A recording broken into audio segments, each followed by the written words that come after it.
তো গাইস, আমি নিয়ে চলে এসেছি শিবরাত্রির ব্লগ। এখন আমি যাচ্ছি শিব পুজো দিতে। তো চলো আমরা মন্দিরে যাই, তারপরে তোমাদেরকে সবটা ঘুরে দেখাচ্ছি।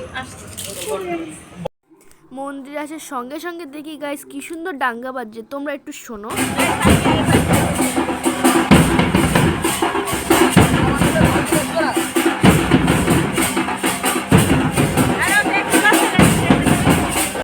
আমরা মন্দিরের ভেতরে ঢুকে গেছি। এখন ঠাকুর মশাই প্রথম প্রহরের পুজো আরম্ভ করে দিয়েছে। আমরা সবাই পুজোতে বসে গিয়েছি। আর এই দেখো, এই সাইডের দিকে হচ্ছে কীর্তন, আর সকলে এই সাইডে এখন পুজো দিচ্ছে, শিবের মাথায় জল ঢালছে। এখানে আমরা প্রথম প্রহরের পুজো দিয়ে একটু ভাব মারছি, সঙ্গে সঙ্গে ক্লান্ত হওয়া শুরু করছি গাইস, কি বলবো। তারপরে আমাদের দ্বিতীয় প্রহরের পুজো আরম্ভ হয়ে গেল এবং আমরা একে একে পুজো দিয়ে অঞ্জলি দেওয়া শেষ করে নিলাম।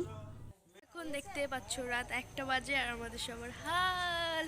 এখানে আমরা বসে আছি। এখানে দেখো এই বুনুটা ফোন দেখেই যাচ্ছে, আর এই সাইডে সবাই বসে আছে, সবাই যে যার কাজ করছে। গলার ভিতরে আমার ব্যাংক ঢুকে গিয়েছে।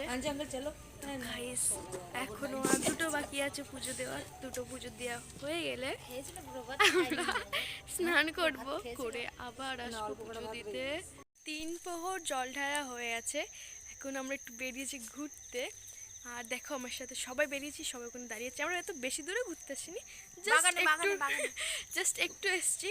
তো এখন আমরা মানে এই আমরা ভয় পেয়ে দৌড় মারবো। ওখানে একটা কুকুর থেকে ভয় পেয়ে আমরা দৌড়ে চলে এসে বসে পড়েছি এবং আমাদের 4 নাম্বার প্রহর কমপ্লিট হয়ে গেল। এখন আমরা বাড়িতে যাব, ভিজে কাপড়ে শিবের মাথায় জল ঢালবো। তার আগে আমি লাস্টবারের জন্য শিবের মাথায় দুধ গঙ্গা জল ঢেলে দিচ্ছি। তো বাই গাইস, দেখা হচ্ছে তোমাদের সাথে পরের ব্লগে।